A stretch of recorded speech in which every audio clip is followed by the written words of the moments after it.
Welcome, a-holes, to the freaking Capes Crew podcast, episode 171. It's your host, Darth Sparrow, back on the waves with you. And I'm going to warn you guys like a gazillion times now. Tonight, we're talking about one thing and one thing only, and that's Guardians of the Galaxy Volume 2. This is a spoiler cast, so we're going to be talking about a lot of spoilery stuff. So if you haven't seen the movie, you might want to come back to us when you have, so you can know our thoughts about the film. But you know, I can't do this on my own, so I got to introduce my fellow a-holes that are on the show with me tonight. First of all, welcome back to the show, Mr. Danny Benavides. Danny, what's up, man? What is up, man? I'm glad to join. You guys said this is episode 170. What? I'm impressed. Yeah, 171. Well, I'm glad to be a part of it. We're holding on by a whim and a prayer and a lot of tape. Danny, it's good to be on, man. I know you're a little bit later than me and Mr. Walsh over here in Cali, so it's good to have you on, brother. And love to pick your brain and get your thoughts about the new movies and whatnot. So I'm looking forward to it, man. Absolutely. And as always, I've got my right hand a-hole over here, the man I call my resident Guardians of the Galaxy expert. He's had Guardians on his avatar since as long as I can remember, since we've been doing the show. The one, the only, Mr. Casey, the comics kid Walsh. Mr. Walsh, what's up? Floating in here like Mary Poppins. What's up, bitches? Yeah, that's right, buddy. It's good to be on back on with you, my man. How's how you living life and with the impending second baby Groot coming along? I'm hanging on by thread and tape, like you referenced earlier. Yes, it's coming together. Everything's going good. I just got off the phone with mattress people because I had to tell a story. We bought a mattress because we got a king size bed because there's just more people. Sure. So I needed a bigger bed or whatever. So we got it and we got a new bed frame and all that shit. We put it all together and it ended up being like 5 feet off the ground. Oh wow. You got one of those. Yeah, and then I realized you got the real king size bed. Yeah, this frame needs like a special box spring that's not a normal like box spring or whatever. So like I had to go exchange my box spring, which is fun. If you guys haven't done it, adulting, it's so fun. But in the meantime, I got to see Guardians of the Galaxy before I bought a new mattress. So let's talk about that bad boy. Let's do it.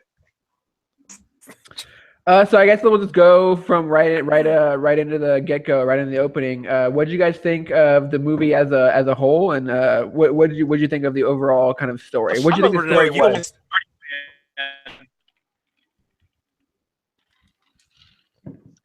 I caught some of what Will said. Okay, now and answer this question.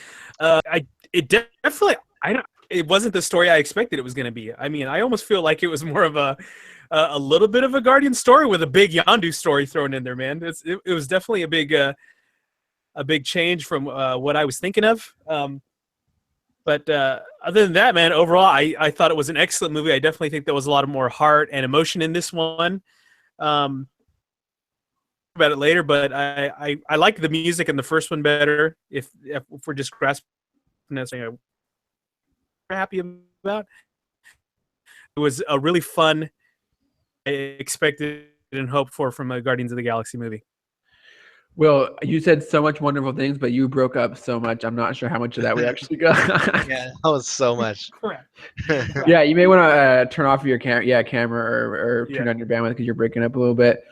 Right. But yeah, I agree with most of what I heard from you. A lot of heart. It was definitely a Yondu story. So that was definitely something I did not expect at all. And we said full spoilers on the way. Right? Hello, can you hear me? Yep. Danny. Well, I think you're the one that's having the problem, bud. Right, Danny? Yeah, I hear you fine. Okay. Yeah, Will's dying over there. I really enjoyed kind of the very Empire Strikes Back aspect of the film, where the team was split up. for most of the movie. Then they came back together in the end to kind of defeat the bad guy. I kind of liked how their dynamic of the film a lot was kind of more fleshed out this time around. So I really enjoyed that as well. Hello. Yeah, I hear you. I was waiting to see if Will was coming back, or if you're still there. Will, are you alive? I think Will died. Oh no, we lost him. I think so. I'm back. All right, he's there. I'm He's here. here. Okay. He's coming back slowly. Reviving him. We're bringing back the defibrillator. All right. Can you guys hear me better now? Yeah, much better. Yeah, a lot better. Okay, good. What Okay, happened with Emily watching Netflix or something? No. I don't know what happened, man. Sorry about that, guys. Go ahead. That was weird. We never had internet issues like that before, especially on your end. Bizarre. Yep, whatever Casey said, I'm good with it. All right, Mr. Walsh. So, go ahead, Danny. Yeah, I would have to say I agree with everything Casey said. I did enjoy it. It was different. I was not expecting anything like this, but I mean it's Guardians, man. I went into the first one not expecting anything, so I mean it's Yondu was definitely my favorite part of the entire film. I think he stole the show. Me too, buddy. Yeah, I was disappointed to see him go, and I get why he had to totally, and I get the overall message was more so about family. You know, you had um, Mantis seeing a little bit of what Drax has to deal with. You see the sisters kind of hashing their shit out, and then you got obviously Peter and his dad and finding out what's up with his mom. It's all about family. It's basically what the Fast and the Furious franchise bashes into your head for like the last 8 or 9 films. It was that, but way better. And it only took them 2 though. Yeah, yeah, it was a good time. It was really cool. Yeah, I enjoyed it. I think I'm as far as like the order, either the first or the second one, I'm kind of going back and forth. There was a lot things that I liked in the first one way more than the second, but then there was some things in the second that I liked better than the first. Yeah. I agree with you, buddy. It looks like James has joined. This podcast is all over the place. Jeez, man. Sorry, listeners. I don't know what's happening tonight. Oh, hold on, James. I'm gonna have to mute you because it looks like you're echoing a bit. Speakers are on, yeah. Mr. Walsh. So we're going to be doing I guess we'll say an act by act breakdown. Is that what we're doing tonight? I guess I don't really know how to go over a film with any kind of like regularity or organization, so I figured that was kind of the best way. We don't normally go with any regularity, so good. We're following suit with what we normally do. Yeah. Just kind of like the Guardians, just go with it, you know, just kind of again go with the flow. So yeah, I guess we'll start from the top and just move on down. Yes. So the opening scene is it's funny. We kind of see this big space battle from the perspective of the camera in front of Groot kind of rocking out doing his thing, and I thought it was kind of an interesting choice to open the movie with. Or what do you guys feel about that? I mean, I thought it was kind of fun and it was cute. Now, one of our contributors, Chris Peary, hated Baby Groot. What did you guys think about him? I think it set the tone. That beginning scene definitely set the tone for the entire film. Prior to the film, I wasn't really caring for Baby Groot. I mean, I don't know. I definitely didn't care for him before the film. Yeah. Throughout the film, he didn't bother me as much as I thought he would. I thought he was fine. I think if he didn't do anything. Yeah, he didn't really do anything. Didn't do anything. That is true. But I think I don't know the way they treated it at the end, because with like the reveal that he's actually growing throughout the film, because when you find out the timeline, it kind of makes sense. So you know this one takes place apparently like a month or so after the first one. So I mean, I kind of get why they kept him a kid. I'm disappointed a little bit that I didn't get to see Big Groot, but the fact that it looks like he'll be ready by or grown. He'll be a grown ass man or grown ass tree by Infinity War. I'm okay with that. Yeah, I don't know. I wasn't a huge fan of the baby Groot. And I kind of, because it did feel like just kind of like it felt like a way to depower them, because you don't need two giant hulking guys because you have Drax on the team already. And it felt like a way to make a lot of toys, because I think like that dancing scene at the very beginning is just like, oh, you like the scene at the end of the movie? That's what everyone talked about. So let's just do that at the beginning now. let's just make the whole damn first 5 minutes all just dancing tree. But what I mean, you cannot help when that little tree is on screen. He is goddamn adorable, no matter how much you try to deny it. So yeah. I'm glad that James Gunn's like, all right, we got it for one movie. Now the next one we're gonna get Big Groot back. Yeah. Apparently, Mrs. Walsh is in agreement about the adorableness. Yeah, you're probably gonna hear her chime in from time to time in the background because she's gonna make fun of me. Yeah, they can hear you. Hey, family, bro, family. That's what we're talking about tonight. Yep. Family when they're yelling and screaming all over you. So this, it's for sure. The timeline is that you said is we're like a couple months after the events of the first one. Yeah, because I mean, even the first one for sure takes place in 2014, and then they even show the flashback to 1980, and then they say 34 years later, which obviously 2014. So I mean, it's within the same year, definitely. They're still fresh as a group, or wet behind the ears, Sure. still learning. So I'd imagine some time is gonna pass, and they're gonna be closer together here once Infinity War comes in, and then especially when Guardians 3 comes rolling around. Mm-hmm. I agree with you, man. Yeah, and then Guardians 3 takes place after Infinity War, and Infinity War takes place 4 years after this movie. So like when they're in Infinity War, they're gonna be like a full-fledged, like full-on well-oiled machine. Yeah, I'm assuming they're actually going by the year, like, because the movie comes out, what, in 2018? Like, I'm assuming that's 4 years from the first one or the second one. So I mean, from 2014 or whatever. You know what I mean? And we'll be in real time, is what you're saying. Yeah.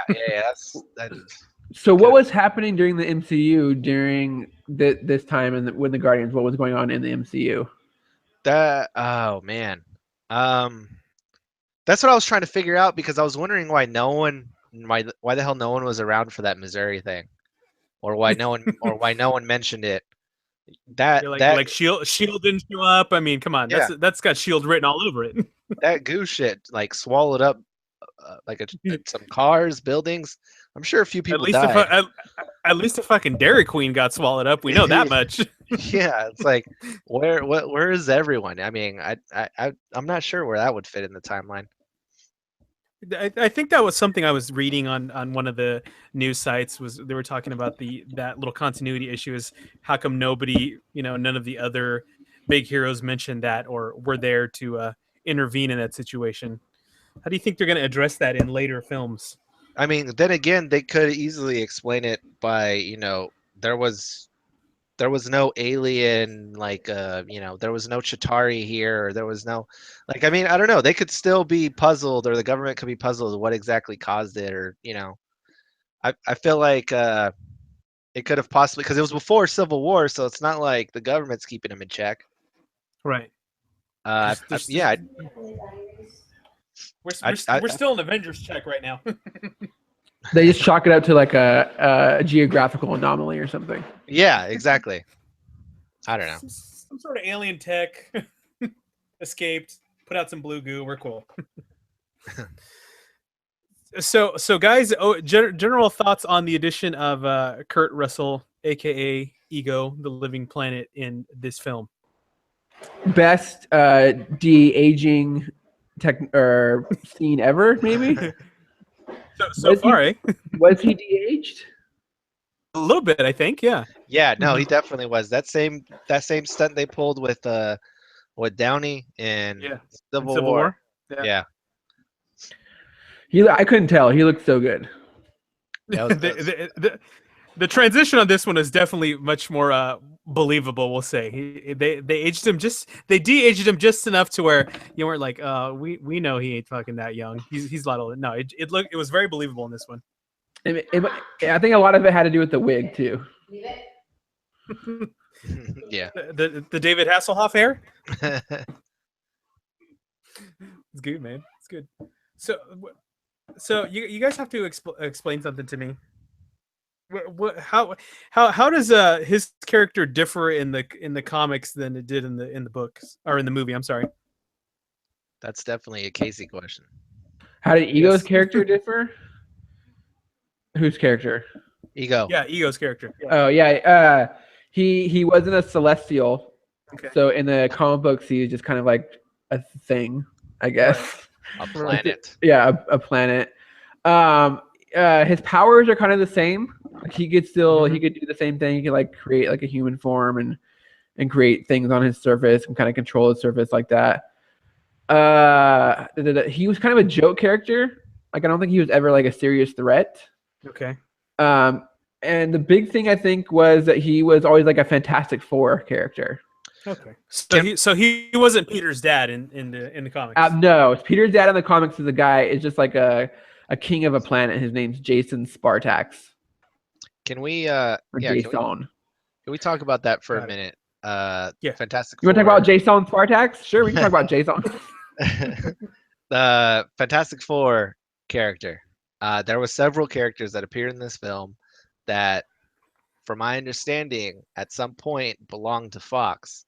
Now, no one has flat out said there's been no official confirmation on what was done, but I mean, what is it? The Watcher, sure, yeah. Ego. I'm sure there was a few others there that were actually Fantastic Four characters that ended up making it into this film.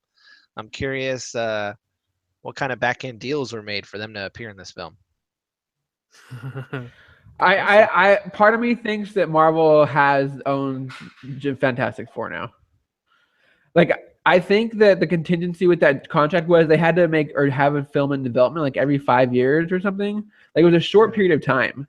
Like, and I think Fantastic Four is already coming up on that second mark where they need to start having a film ready to go in development. I just don't think they're going to have one ready to go or even close into development by the time that they need to. And I think they just gave it over to them because I think they want to do more of the X-Men stuff. And I think they have a lot more TV shows planned. So I think there was like a thing saying, hey, we want to have all these X-Men TV shows and these X-Men movies. Just let us do whatever we want with these. And then here you can have Fantastic Four and these characters back. Because the Watchers are definitely a Fantastic Four character. Like 110%. So there had to have been a conversation between them two about those properties and what they can do with them. Okay. And do the Watchers literally? Yeah, they literally just watch. They watch and document, and are they like historians of the galaxy? Is that what they're not even? They don't record, right, Danny? They just watch. they just that's what they do. It's my understanding that their memory is so vast that they watch the multiverse and their memory records everything as though they were writing it down. Whoa, who's that sexy man from the beyond? This gentleman sounds beautiful. Is this James? That's me. Yes. Professional man. House, everybody. Thank you. Thank you. What's going up? So how's it going? Real quick, Guardians 2 takes place, like I said, just a couple months after the first one. It's right before Age of Ultron. So it's Guardians 1, Guardians 2, Age of Ultron, Daredevil season 1, and then Ant-Man. Okay. So nothing. Yeah, so nothing's going on with the Avengers. Anyone could have shown up at some point, I guess. Wait, did I miss something? Was there so remember there's like a bunch of rumors about Nate Fillion having like his like they cut him. A movie poster? Yeah, they cut him. But the movie poster scene too? Or is that like in the background of the Blob scene probably? I don't know. I missed that for sure. Well, I don't know. I looked really hard in that one because I was hoping there'd be some sort of Well, supposedly Peter's uncle is in that scene. I know his uncle's at the very end where everyone's dancing, but yeah, so is Jeff Goldblum, which was threw all of us off in that 3D. Like, why is he there? I'm like, wait a minute, what's happening? What's Goldblum doing there? So just joined us, man. Tell us, James, your initial overall thoughts of Guardians Volume 2. I loved it. I saw it. I ended up seeing it twice already. It's as good. I'm still debating if it's better than the first one, but it's easily as good. And I think that my two favorite characters in it were Michael Rooker and the soundtrack. Yeah, okay. Damn. Yeah, James got that sexy radio voice. I know, right? He's such a professional. James, we're gonna randomly ooh and ah over your voice spontaneously at random times throughout the night. So we're just warning you now, okay? It's late enough for me where that wouldn't seem odd, so that's fine. All right, good stuff, man. Well, now he knows what James does on his off hours when he's not working at the radio station. Exactly. I gotta pay the bills somehow. I actually had an issue with the soundtrack. I don't feel like it was as implemented into the plot as the first one was. I think it was a good soundtrack, and there was that they did talk about that Brandy song a lot, for sure. Mm-hmm. But I think overall, like, it did take a kind of a backseat, and I'm really interested to see what they do in the third one, because he has really no connection to the music anymore, because that's not like something his mom gave him anymore. Yeah, he said. I think it was James Gunn that said that they're going to feature music from the 80s all the way to 2014. So in the next one, I'm nervous. I'm nervous about that, honestly, because I don't want 90s pop shit for the sake of the comedy, you know, for a laugh here and there to be in it. I want just if there's any 80s. rap.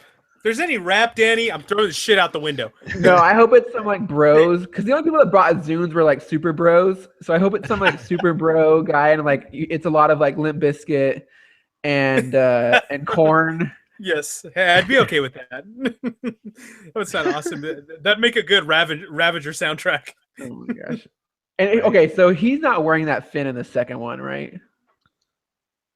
What? What's his name? Sean Gunn's character. I really hope not. I hope that was just like for sake of saying here's something to remember him by. I hope it wasn't like I'm taking over. What if he does though, Casey? What if he wears the fin? Because doesn't he have to wear the fin to control the arrow? What if he wears the fin and just paints himself blue? Is that a racist? I don't Is that know, blue man. face? I don't want him doing any of that. Am I wrong though? Do they not control that arrow with the fin? Because it lights up every time. Yeah, that's. Whistles. Yeah, I guess that's where that comes from. Yeah.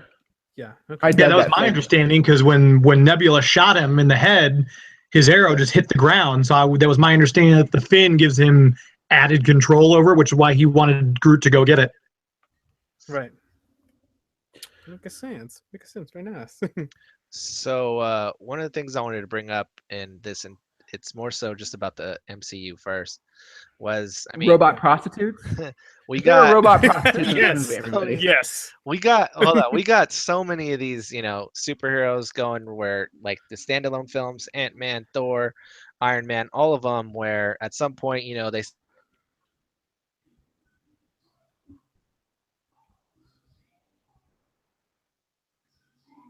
then upon worries, I'm sure like maybe you guys do, like how long can that continue? And then we have James Gunn, who, you know, he brings his quirkiness in here, and you know, he takes it up in space. We get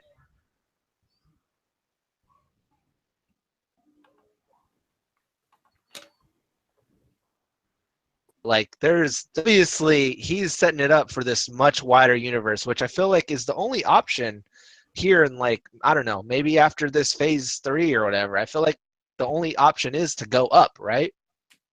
Well, I think Sean Gunn is taking kind of control of phase, whatever they're calling the next phase after Infinity War. James? I think James, whatever. They look so much alike. I think James Gunn actually mentioned and Feige mentioned as well, that he has a big hand in kind of what's happening after Infinity War and what they do from there. But I do imagine that we do go back to much more grounded stories as well.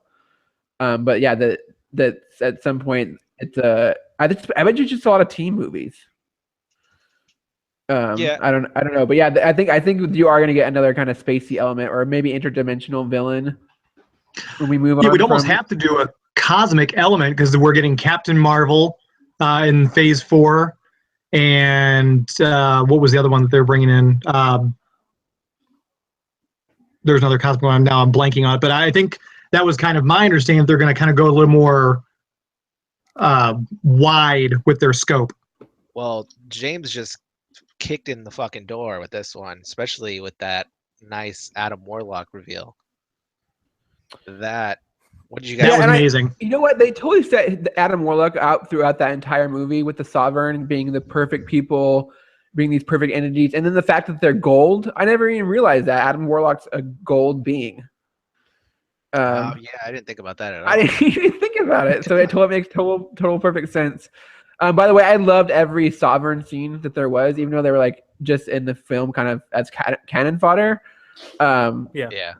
But the scene where they're meeting the Ravengers and the kind of rug doesn't quite get stuck a little bit, and then the back and forth between the leader Aisa and Quill, and when they're like, "Oh, we're gonna have sex with experiments or whatever, we're on experimenting each other or whatever." I thought those were kind of my favorite scenes with that. Every time they showed up, they're there kind of for a laugh, and I really like dug them. Even when they're so full of themselves they can't even like pilot real ships. It's all like like VR pilot stuff, which I thought was hilarious. Yeah, they look like the pods from Dave and Buster's.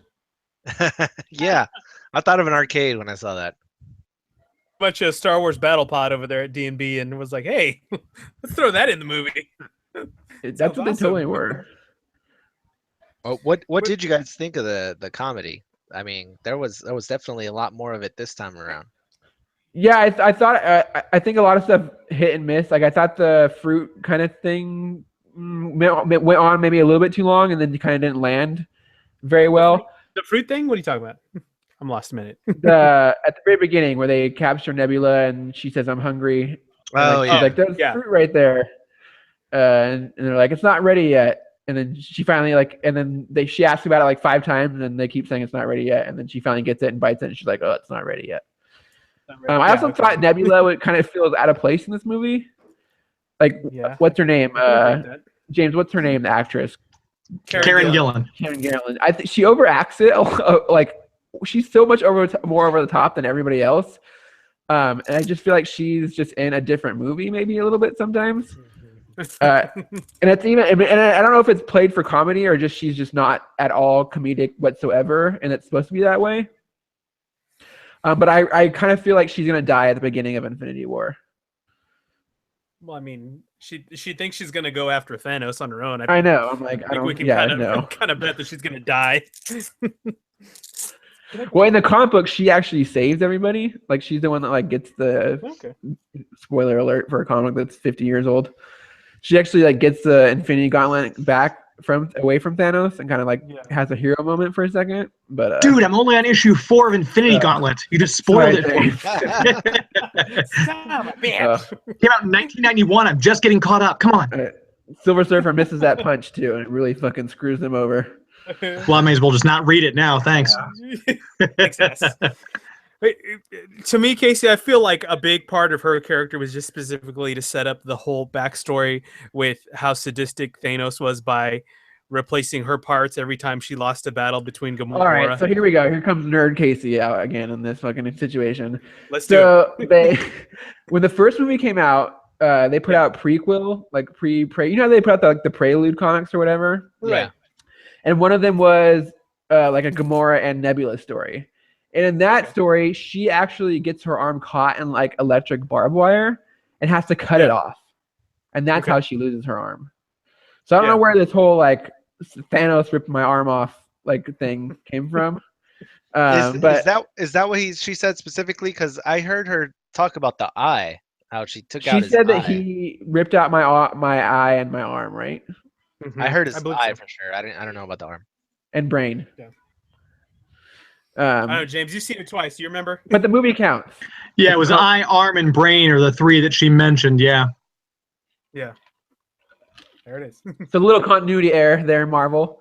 guys aren't talking to the comic book section very well. No surprise there. But other than that, yeah, I really like I said, I really like the aspect of this, how it's kind of very Empire Strikes Back-y, where they all kind of like go off and do their thing and have their like own story, and then come back together in the very end to kind of take down the bad guy. Hell, you know what? Like the best thing about this movie was the goddamn face on the planet. Like just seeing that just made my day. Like that's all I needed. You could have just rolled credits right there. I see that face, Casey, and I always think, and you know what movie I'm talking about? It's that really famous black and white movie that has like the face on the moon. I cannot not see that when I see Ego as the planet with the face like that. I have no idea what movie you're talking about. I do know what you're talking about, but I can't think of the movie either. Thank you, Danny. Old black and white movie with the face on the moon? I think of, I don't know the image, the movie, but I'm picturing the image. That what he's it's a very famous image from like an old silent film, and it's just like it's like The Man in the Moon or something like that. Might be what it's called, actually. That sounds like what a silent movie would be called. It's called A Trip to the Moon from 1902. It was a French silent film. There you go. James has a computer, obviously. Thank you, Google. Oh shit! Yeah, I've never heard of that film ever. Well, in fact, that you pulled that one way out of fucking left field. I know. See, I have my moments. 1902. I don't think I've ever seen anything from 1902. You had mentioned how Nebula's joke was a little overdone. One of the ones that I thought was a little off, or just it didn't feel right, and I know it might not be the popular opinion, was him turning into a little Pac-Man. Waka waka waka waka at the very end. Yeah, battle between him and I was like, oh man, it's hard because this is like such an epic battle, and I get it because Peter's like a kid at heart, like he's isolated from his peers, so I would be stuck on that shit too. But I mean, it was so hard to, it kind of lost me in the film. Like it did look like pixels a little bit. Yeah, that's exactly what I thought of. I figured the reason it was Pac-Man is because he mentioned to Ego, he said, "Oh, you get ready for an 800-foot tall statue of Skeletor with Pac-Man and Heather Locklear." Yes. So I assumed that was still in his brain. Yeah, he could only kind of form Pac-Man because that was kind of like, it's easy. It's just a ball with a mouth, you know what I mean? But they even made the sound effects, and I was like, all right, this is taking me out. Oh, that's it. It's too much. He had the power to do anything, Danny. Just go with it, okay? I we didn't yell, him and Kurt didn't yell Martha at each other and fucking hug it out. Martha! Or what was Peter Quill's mom's name? Emily or something. I don't remember. My mom's name was Emily too. Oh my god.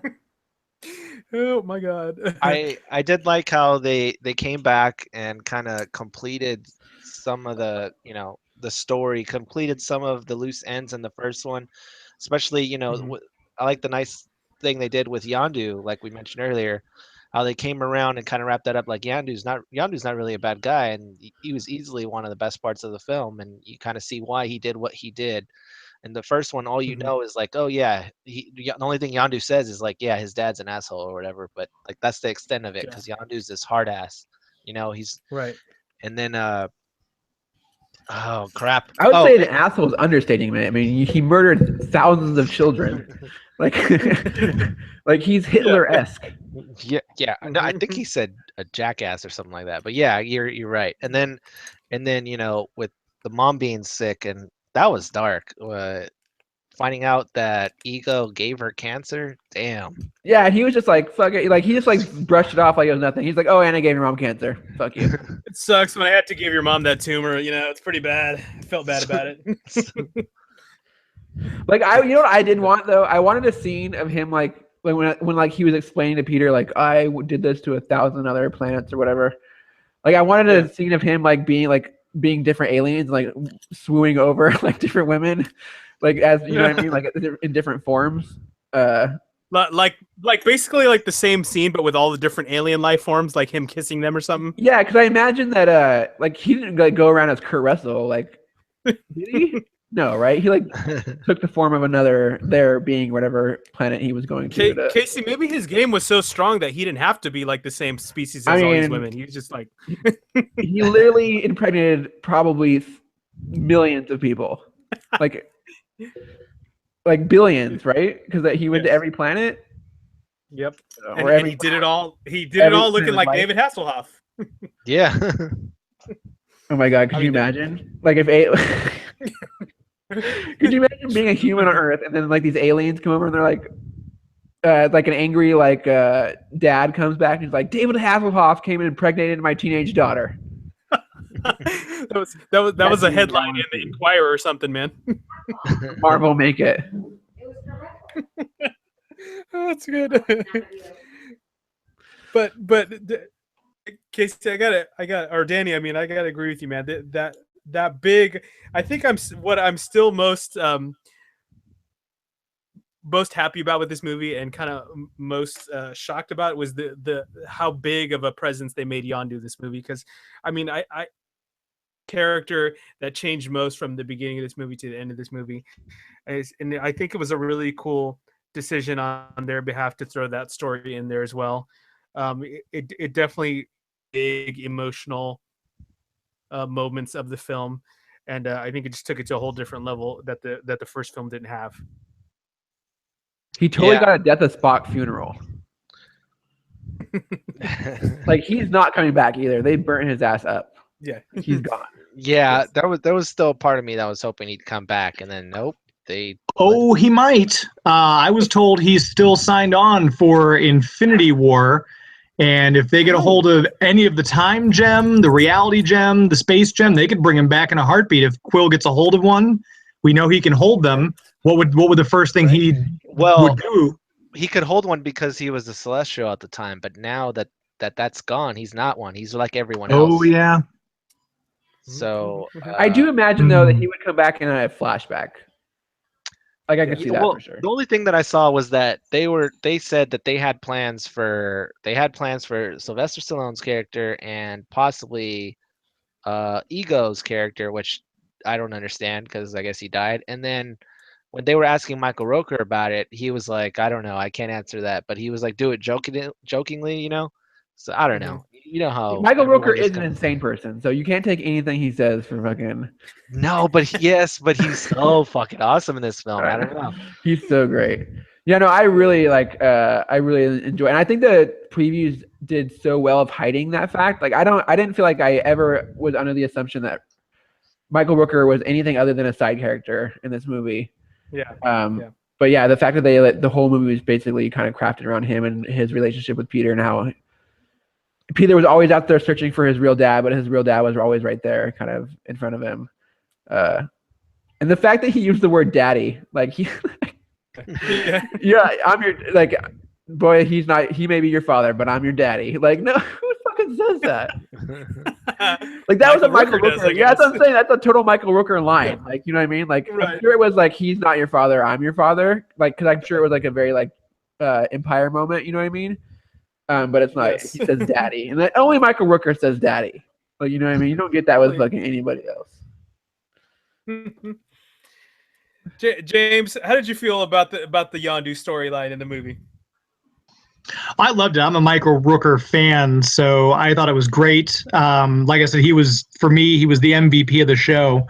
And I was very disappointed. I kept waiting for something to happen. They're bringing back at the end, because now we've got the original Guardians of the Galaxy with Stallone as Starhawk, Michael Rosenbaum as Martin X. We got Ving Rhames as Charlie X. I would love to see Yondu come back and they could actually have the whole original Guardians of the Galaxy with the new current Guardians of the Galaxy. So I'm still hopeful they will find some way to bring him back and won't be Sean Gunn as Yondu. Do you think they really let Miley Cyrus voice Mainframe if they do a Guardians of the Galaxy movie with those people? I was just gonna ask you guys about this, because there's a couple of things I loathe above all else in the whole, we'll say, geekscape entertainment sphere, and one of them is Miley Cyrus. She must be friends with James Gunn or something. He likes putting his friends in these movies, and like Steve Agee's in this movie. Like he puts a lot of his friends in his movies, and she just must be a friend, because she says one line and she could have recorded it on her iPhone. You know what I mean? So.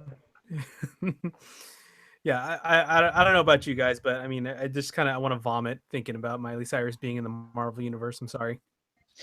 I would second the vomit. Yeah. Yes.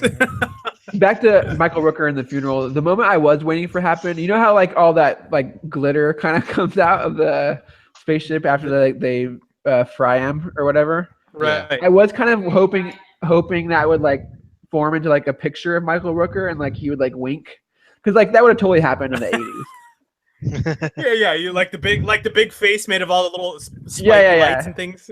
Yeah, and it kind of like winks at Peter. You know what I mean? That's beautiful. They missed an opportunity there, Mr. I think, Walsh. yeah, they did. Would that have lowered or heightened the Rotten Tomatoes score? Maybe lowered it a little bit. Brought it up. Brought it up. Most of those guys from the 80s too, they would have loved it. Gentlemen, can one of you tell me a little bit more about Stallone's character, because obviously they didn't do much with him in the movie. Somebody tell me about his character in the, I guess we'll say in the Guardians universe. Starhawk. He is the leader of Guardians 3000. So they're not actually like from this time. They're from 3,000 years in the future, or the year 3000. Okay. Which one is it? Yeah. It's the year 3000, right? Yeah, it's the year 3000. Yeah. So like, he has weird powers. I thought he had superpowers in the comic book, like where he's like has like a mental, but that may be the other guy that kind of looks like him. But yeah, I mean, they're just these crazy dudes from the future. Yeah, I think it's an alternate Earth too, isn't it? Like Earth 690 something, where instead of 616. Yeah, I'm not a huge fan. I don't really follow it a lot. I got on board with Guardians with the Abbott and the Annihilation run, so I didn't really get into the Guardians 3000. But yeah, they're from like another future, another planet, another future. There used to be a guy named Vance Astro, who I thought what Rosenbaum was going to be playing, and he has like Captain America's shield, as like a thing that he uses. But so I assume that they will show up in Volume 3 again, right. or Volume 4 if they do that, and that we don't even have the Star-Lord team anymore. We just follow Sly Stallone. But I don't know how much longer is Sylvester Stallone. I was gonna say I'm not sure if Stallone will make it to 2023 by the time they release Volume 4. Right. Yeah. So they'll show up in the next one for sure. They're just gonna de-age him, guys. He'll still be there. Exactly. Dude, every movie gets better and better. I would not be surprised. Yeah. So guys, let's talk about the other big new character in this film, and that was Mantis. I that character made me laugh every time she was on the screen, just like her over the top expressive face, emotions and faces had me in stitches the whole time. What did you guys think of? So bad for her when Drax called her ugly. He just basically spent the whole first half of the movie just saying how hideous she was. I know. I'm like, oh, poor thing. And yeah, when they called her a pet, I was like, oh. He's like, oh, you're basically a pet. She's like, I am a pet. She's like, okay, sounds about right. I had no problem with her. I liked her. Yeah, I did feel bad for her because I mean, here you are spending your entire life with this one person, and then you meet fucking Drax of all people, who's got no filter, and he just says you're ugly. I mean, kind of just felt bad for her, but no, yeah, I think she was a nice addition. I'd like to see more of her for sure. I was kind of Go ahead, buddy. I was interested to see, oh man, because I'd love to see Drax's backstory more. I mean, you know what happens already. You know that already, and I'm sure maybe we'll see it at some point when he actually faces Thanos. I don't know, but I was hoping when she would touch him and kind of when she starts crying, like she would look out into the distance where those pools were, because he referenced the pools, and kind of see them, you know what I'm talking about, like see an image of him, like see his daughters and his wife or something. But I don't know. A part of me thinks that maybe his daughter's alive, just because I'm kind of hoping that could. Wait, isn't one of his daughters Moondragon? Yeah, and that's what I'm hoping for. That's what I'm kind of hoping for. I'm hoping maybe one of them made it alive and he just doesn't know. What if? Because is she a dragon? She's an actual dragon, right? Moondragon? Moondragon? No. Okay, she's a bald woman. I'm thinking of the mutant purple dragon. Lockheed. Lockheed. The Kitty Pryde kept with her. Yeah. Do you think Thanos is keeping her, and she shows up in Infinity War? Oh man, I would like that outcome, and I'd like for Drax to go all out. I don't think they would do this. But I wonder if she would be one of the Black Order. Like he made her into the what's her name, Proxima, whatever her name is, the girl one. Yeah, I know who you're talking about. Yeah, but yeah, I mean, I want to see the scene I want to see with Drax is there's a famous comic panel of him punching Thanos' heart out. Ooh. Like I really hope we get that scene in like Infinity War Part 2 or whatever. Who do you think is going to be the one that takes him out? I think it'll be Drax. I just because you just need that moment. Otherwise, like what's you know what I mean? Like his whole purpose is killing Thanos. Like if he doesn't do it, then like what is the point? You know what I mean? I don't know. That's a weird. I don't know how that movie comes together at all. So, I was gonna say the only person I could think would take him out would be Adam Warlock. So that would be my assumption, depending on how he plays into the next movie. If they even bring him in for Infinity War, or if they're gonna wait for Guardians 3. I think he is not doing Infinity War. So yeah, he's the villain in Guardians 3, I think. Yeah, I could see him being the villain in the third one. The evil Adam Warlock, the Magnus. Is that his name? Yeah, Magnus. Mm-hmm. Oh, and then he's turned by the love of the Guardians by the second act. That's beautiful. My question, because we put this in our notes, was what do you guys feel with this movie moving forward in the MCU from this point on, leading up to it doesn't really set up anything in terms of the Infinity War. I like I mentioned before, it does set up this bigger cosmic universe, which is what I've been hoping for. Because God damn it, I want Nova still, but whatever. Yeah, I mean it sets up that that aspect which is cool. Right. And one of the things that I just remembered, the Guardians 3000. What's the character's name? The one that's like the Sorcerer Supreme of their time? Oh, the Red Devil guy? Yeah, did you see what they did? What he did? He did the freaking. He does the fingers. Yeah, he does the fingers thing. Yeah, that Doctor Strange does, and I thought that was pretty badass. That just popped in my head. I caught that real quick, Danny. I didn't know what it was, and I was like, "Who's that guy?" I felt that this movie just had like so many cool scenes. I wish it would have hung on for like 5 more seconds. Yeah. Like it's like when they were like popping through the different realities. Like I wish there would have been like a couple more like after the Watchers. Like there was like maybe one where they went through like whatever planet Thor is going to show up on. Right. You know what I mean? Or there was another one where they went through like an alternate universe. Yeah, an alternate. Yeah, like an ultimate or like a zombie universe or something. Yeah, that would have been cool. Was it one of those scenes in the battle planet, or was I just totally making stuff up? The only thing I caught in there was the Watchers one, because they actually paused on that one. Right. Well, there was that first or second planet they popped through where those two guys were slugging out, and it looked like it was very quick, but it looked like the one was Champion, one of the elders. Those were the same beings that you're talking about, the rock people. Those two. I forget what they're called. Kronongs, something with a K. But one of those guys is going to be in Thor. It's actually played by the director.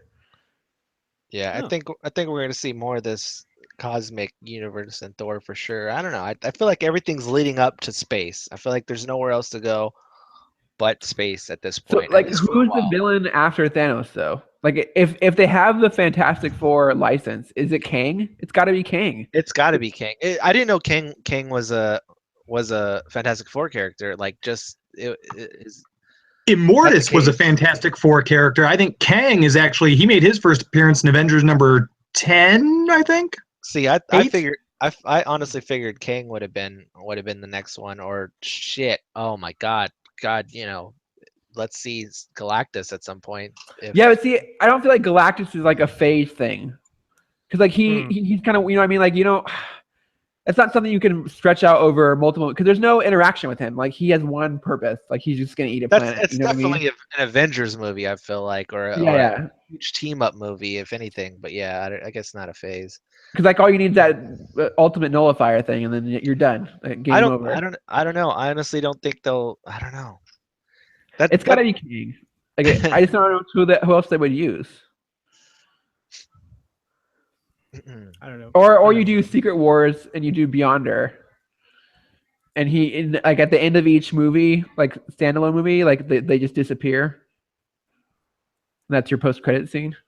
That's not bad. I wouldn't mind seeing something like that. I just don't know if that'd be as easy to do because they don't have the Fantastic Four, the X-Men, which means they also don't have Doctor Doom and Magneto, and the villains kind of factored heavily into Secret Wars. So I'm not sure how that would. I mean, I'm sure they could do it, but it'd be more difficult, I would think. See, we were talking earlier. I think they have the Fantastic Four. I think that's their San Diego Comic-Con announcement this year.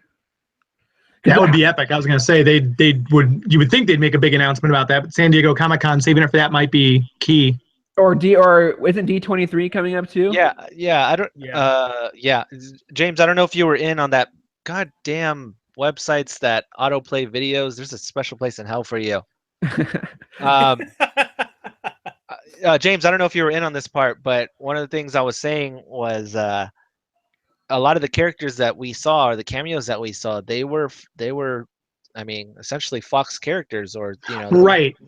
So I was curious to see, there was clearly some deal made under the table because there's been no official announcement on this, but there's clearly been some sort of negotiating involved in this, and that's when Casey had mentioned that possibly we got Fantastic Four and Marvel, which, Jesus, I hope so.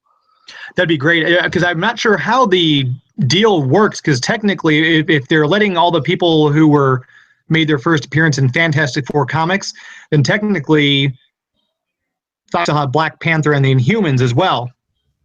Mm-hmm. Yeah. Yeah, they were left out of that deal for some reason, because I think they've always owned Inhumans and Black Panther. Those two for sure, at least. But I know they had to make a special deal to Ego, and it involved, I think, the Legion TV show, maybe. I think it did have to involve the Fox television shows, because I know they're working on Legion and a bunch of other, or another Fox television show, and I don't know. I think there was definitely some back end stuff, because Ego was not Marvel's. Yeah, it's going to be interesting to see. Like I said, I feel like there's an announcement they're waiting, just kind of sitting on the wait, because we haven't really heard anything new from them past Infinity War, and maybe we won't hear anything new from them in past Infinity War. I imagine it's going to be hard for them to keep that lid on it any much longer, though, with Infinity War approaching rapidly. So it's going to start coming out here soon, and like I said, San Diego Comic-Con or D23 would be the place to make a huge Fantastic Four announcement and say, hey, here's what's happening after Infinity War, Fantastic Four, and Spider-Man. Because there was also a rumor that they're kind of bullying Sony to give them Spider-Man back. I heard that. And I was still kind of nervous about it, because for some reason I just feel like Sony's going to do something stupid to just fuck this up. I feel like, I think we talked about it last time I was on y'all's podcast. We talked about how, they're working on this animated, or they're working on the animated film, and then they're trying to work on a Venom film, and what is it, a Black Cat film or something like that. And those films are never seeing the light of day. Yeah, I feel like they're kind of doing that just to say, I don't know. I think Marvel hands them $500 million and just says, just give us Spider-Man back. Right now. We want it back right now. Because that movie is gonna. I just have a feeling that movie is just gonna. It's gonna do so well for them, and like they're gonna have a hard time not letting go of that character. And Disney, because Disney owns all the merchandise still anyway, so it's a win-win for them either way. Like, I mean, yes, they're gonna miss out on if Sony comes through and gets all the back end from the movie, they'll miss out on a couple $100 million, whatever. But they're still raking in from everything else that has Spider-Man's face on it. So they're going to want complete control over that and everything that goes along with that. And they're not going to want Sony mucking it up in any shape or form. And they should not even be announcing a Venom movie, because every time I hear Venom movie, I'm thinking, ooh, Spider-Man 3, thanks, but I'll pass. I don't. Come talk on, you about don't that want film. more Topher Grace Venom, James? What if Come it was on. a musical, just full on? They just went for it 100%. Now, Topher Grace in a musical Venom, that I'll be on board with. I'd see that just to watch the train wreck. Yes, you can't look away, James. Keep watching.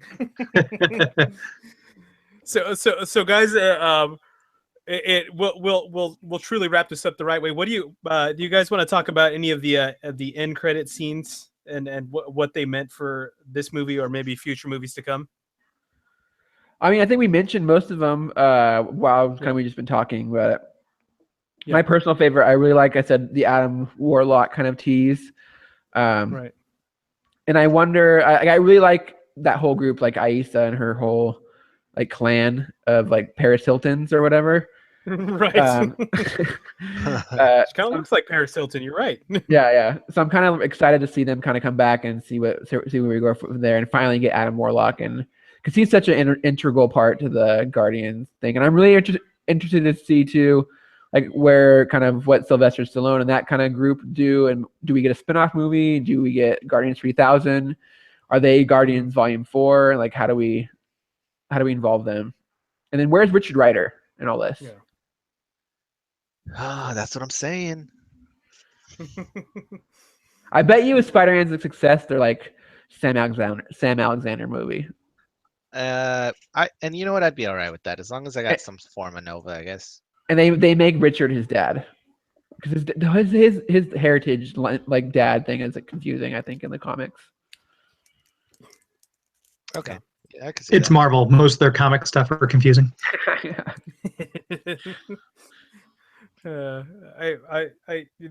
Besides the other stuff we talked about, guys, I thought it was just that scene with teenage Groot. It was kind of like, what the hell was that all about? But it was freaking hilarious. My wife was like hysterical. She's like, just finished crying from all the Yondu stuff, and then she's like, what was that all about? I'm like, I honestly don't know, but it was hilarious. How do you clean a room that's made of wood? Yes. It's just always dirty. It's never clean. It's true.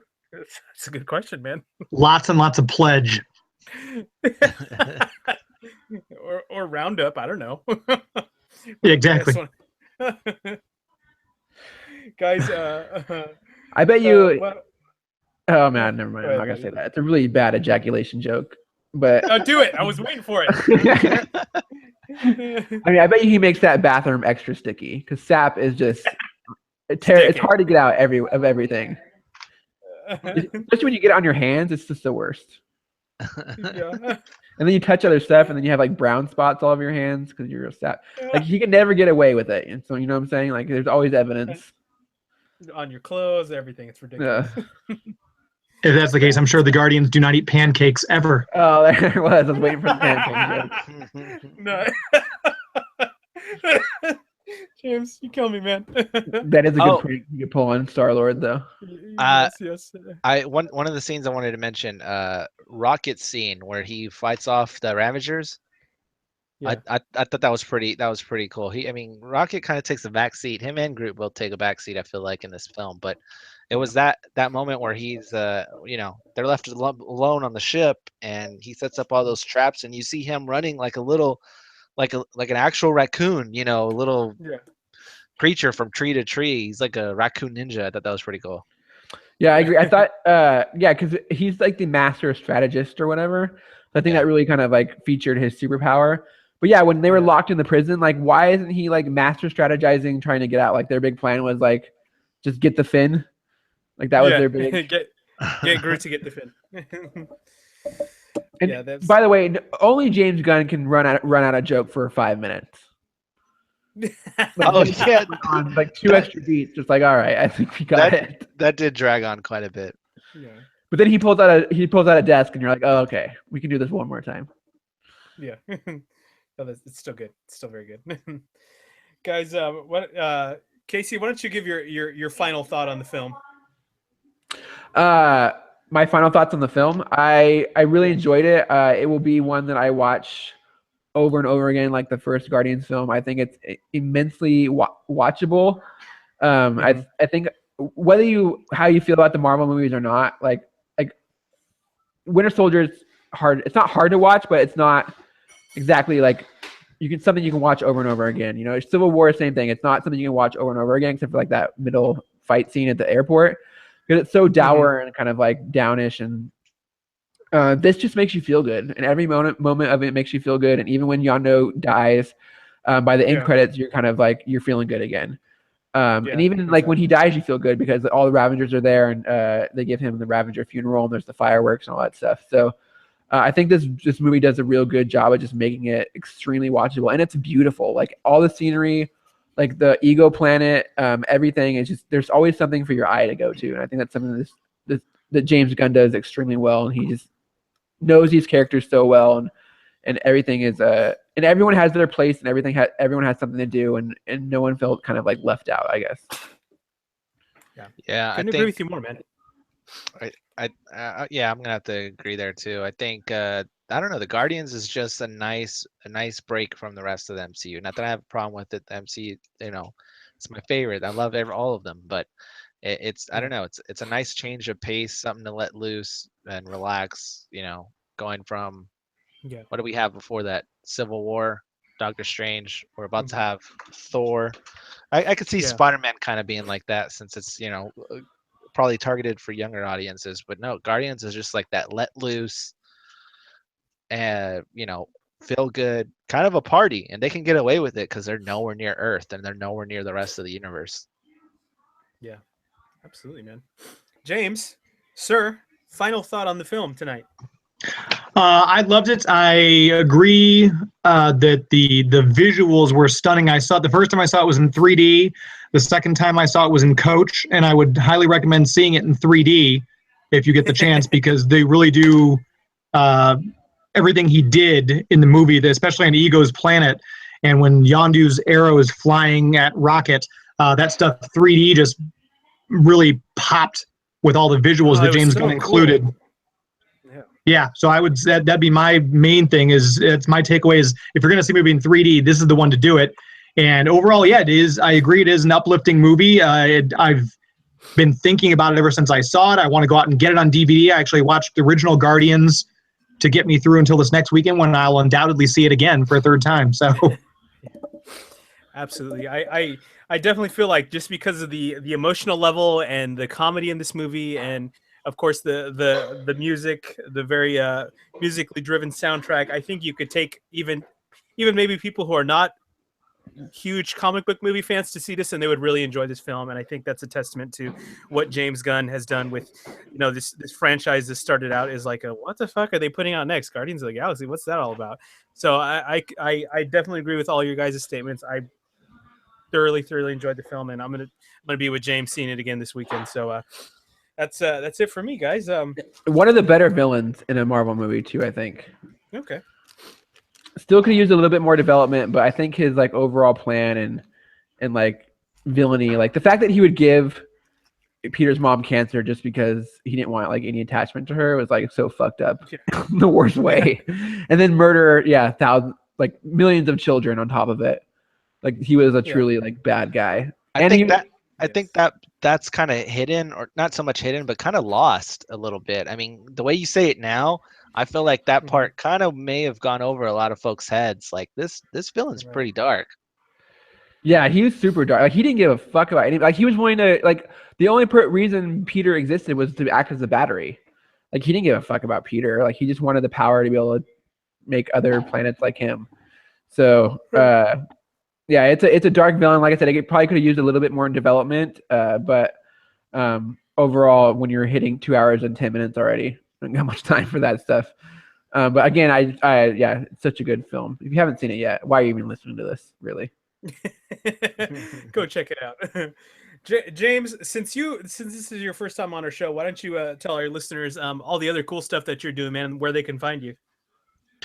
Yeah, thanks. I have a weekly radio show at 4 p.m. Eastern, 1 p.m. Pacific, and you can catch it either if you're in the greater St. Louis area on 1260 a.m., or you can use the TuneIn Radio app and find us.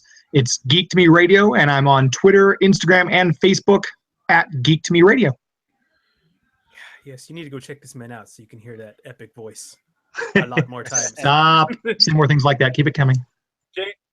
James, thank you, man. Thank you for coming on. I hope we get you back on sometime soon so we can talk to you some more, man. Yeah, thanks for having me. I appreciate it, guys. Anytime, brother. Mr. Benavides, why don't you close us out with your Twitters and your handles and all that other good stuff and what you're working on, if you got anything coming up. All right. Well, you can find me on Twitter, Instagram, all that stuff at Danny Benavides, Benavides. And then for any of the gamers out there, you can find me at Drunken Wookie on just about every platform. Right now, I'm actually working on a Mario Kart review that I should be having up by the end of the night. Beautiful, man. I like it. I like the Mario Kart. It sucks. It sucks. What? No, I'm just kidding. Danny's about to come through the screen and choke you, man. Spoiler alert. No, it's good. Just It's because the he best kept Mario Kart losing. game ever. It's just because he kept losing. That's what really happened, huh? I was getting my ass Danny- kicked. That battle mode is tough, man. Yes. Danny, thank you for being on, man. It's always good talking to you. Thanks for having me. Mr. Walsh, tell listeners what they should be checking out if they want to hear more from us and the team. You should be checking out thegww.com where you can find the latest in reviews and previews and podcasts, just like James' podcast, Geek to Me Radio, and other podcasts like Parleypod and Comic Noob Show and Nerds Who Get Laid sometimes. This one. Capes Crew, this one. I'm sure there's other ones. Preston and Key. There's tons of podcasts. They're all fantastic. We have a Hulk. They're English. I love listening to them. It soothes me. There's so many great podcasts, and they all wanted to join our network. So please make sure you guys check all of our podcasts on our great network out. On SoundCloud, just search the GWW or GWW Radio, or just find us on iTunes, or just search GWW Radio or GWW, and you can find us all there. And if you could help us out, we try to stay ad-free, which means we try not to clutter our website with ads and ugly stuff like preloading videos. So please keep us ad-free and contribute to our Patreon, and just patreon.com/thegww. Awesome. Thank you, Mr. Walsh, as always, for being here and being so awesome. And guys, at the end of this month, the Disneyland Resort will be opening the brand new Guardians of the Galaxy Mission Breakout ride, which technically is not super brand new. They just did an overlay on the old Tower of Terror ride. But I'm going to be there not only to hopefully enjoy, I'm going to brave the crazy Memorial Day crowds at Disneyland to be on the ride on opening day. And I want to come back and tell you guys all about it that following Monday. And Hold on. Yes. Keep it